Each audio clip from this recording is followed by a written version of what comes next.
కుంభరాశి వారు ఈ ఆదివారం అమావాస్య సందర్భంగా కాళభైరవ జయంతి సందర్భంగా ఆంగ్ల సంవత్సరం చివరి మాసంలో ఎలాంటి కష్టాలు ఉంటాయి, ఎలాంటి వీటిని ఎలా తొలగించుకోవాలి, అదృష్టానికి ఐశ్వర్యానికి స్వాగతం ఎలా పలకాలో ఈ వీడియోలో తెలుసుకుందాం.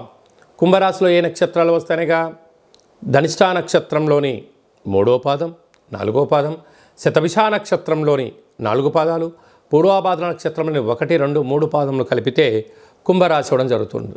కుంభరాశి యొక్క అధిపతి శని భగవానుడు. చాలామందికి పుట్టినటువంటి కాల సమయంలో డేటా ఆఫ్ బర్త్లు లేనటువంటి వారికి పేరు యొక్క మొదటి అక్షరాన్ని అనుసరిస్తూ ఆ రాశిని తెలుసుకునే ప్రయత్నం చేద్దాం.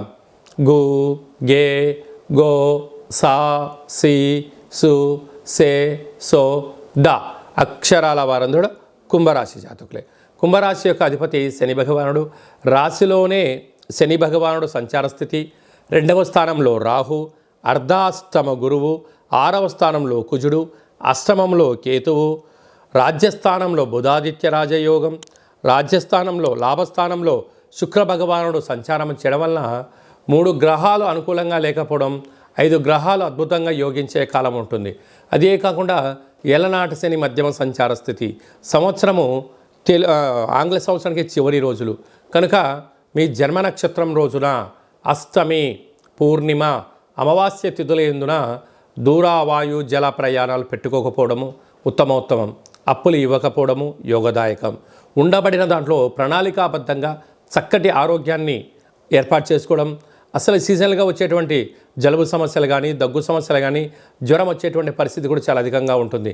సకాలంలో తిండి, సకాలంలో నిద్ర, సకాలంలో తగు వ్యాయామం, ఆరోగ్య సూత్రాలు పాటించగలిగితే ఇదే మహాభాగ్యము అని చెప్పి గమనించగలగాలి. అదే కాకుండా ప్రభుత్వ అధికారులతో చాలా అప్రమత్తత చాలా అవసరము. చిన్న చిన్న విషయాలకు గొడవలు కానీ, వాగ్వివాదాలకు వెళ్ళకపోవడం యోగదాయకం. మీరు ప్రయాణం చేస్తున్న వాహనాలు తగు స్పీడ్లో వెళ్ళడము, వీలైనంత వరకు వేగ నియంత్రణ మంచిదని చెప్పి గమనించాలి. ఇలాంటి కాల సమయంలో జలగండాలు, వాయుగండాలు, శత్రువులతో యుద్ధం వచ్చే అవకాశం పరిస్థితి ఉంటుంది. యుద్ధం అనగా మాటల యుద్ధం కానీ, ఏదో ఎక్కడో ఇబ్బంది కలిగే పరిస్థితి ఉంటుంది.